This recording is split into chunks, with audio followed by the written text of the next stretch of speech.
हवेली का रहस्य भाग 3। रवि की आखिरी रिकॉर्डिंग देखने के बाद गांव में दहशत थी, लेकिन कुछ लोग अब भी मानते थे कि रवि जिंदा हो सकता है।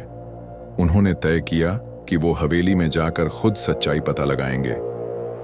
रात का समय, 4 गांव वाले टॉर्च लेकर डरते डरते हवेली के दरवाजे तक पहुंचते हैं। चारों एक दूसरे को देखते हैं और फिर हिम्मत करके दरवाजा खोलते हैं। दरवाजा धीरे धीरे चरमराते हुए खुलता है। अंदर घना अंधेरा था। हवेली में जैसे सदियों से कोई नहीं आया था। चारों ने टॉर्च जलाकर इधर उधर देखा और तभी हवा का एक ठंडा झोंका आता है और पीछे का दरवाजा खुद ब खुद जोर से बंद हो जाता है। सब घबरा जाते हैं। एक आदमी दरवाजा खोलने की कोशिश करता है, लेकिन दरवाजा जाम हो चुका था।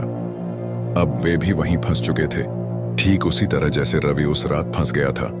अचानक हवेली के अंदर से धीमी धीमी फुसफुसाहट सुनाई देने लगती है, बचाओ बचाओ। लेकिन आवाज इंसानी नहीं लग रही थी। उसमें एक अजीब सी गूंज थी।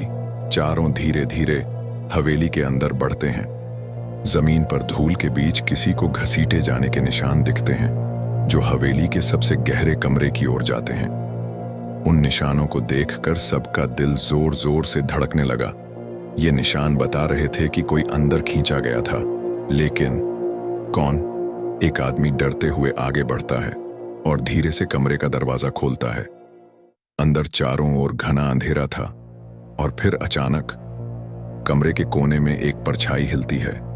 टॉर्च की रोशनी पड़ते ही एक चेहरा दिखता है, वही चेहरा जो रवि की आखिरी रिकॉर्डिंग में दिखा था। गांव वाले चीख पड़ते हैं। वो कोई इंसान नहीं था। उसकी आंखें गहरी काली थीं, उसका चेहरा डरावना था और उसने धीरे से कहा, अब तुम भी यहां से वापस नहीं जा सकते।